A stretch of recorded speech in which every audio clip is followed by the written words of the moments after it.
میٹم بھی دے ڈالا اگر دسمبر 27 تک سوات سے شیرین زادہ منگورہ شہر اور آس پاس علاقوں میں موٹر سائیکل کے بڑھتے ہوئے حادثات کو روکنے کے لیے پولیس نے مفت ہیلمٹ کی تقسیم کی مہم شروع کر دی۔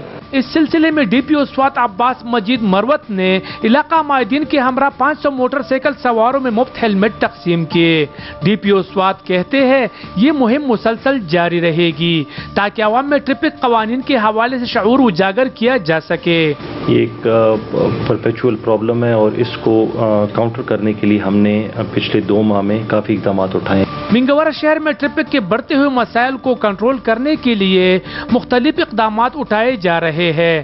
ہسپتال ذرائع کے مطابق سوات میں گزشتہ 3 سالوں میں موٹر سائیکل ٹریفک حادثات میں 1000 سے زائد نوجوان جان سے ہاتھ دھو بیٹھے ہیں، جبکہ ہزاروں کی تعداد میں زخمی بھی ہوئے ہیں۔ زیادہ تر نوجوان کانجو ٹاؤن شپ اور منگورہ بائی پاس پر ون ویلنگ اور تیز رفتاری کا مظاہرہ کرتے ہوئے جان سے گئے ہیں۔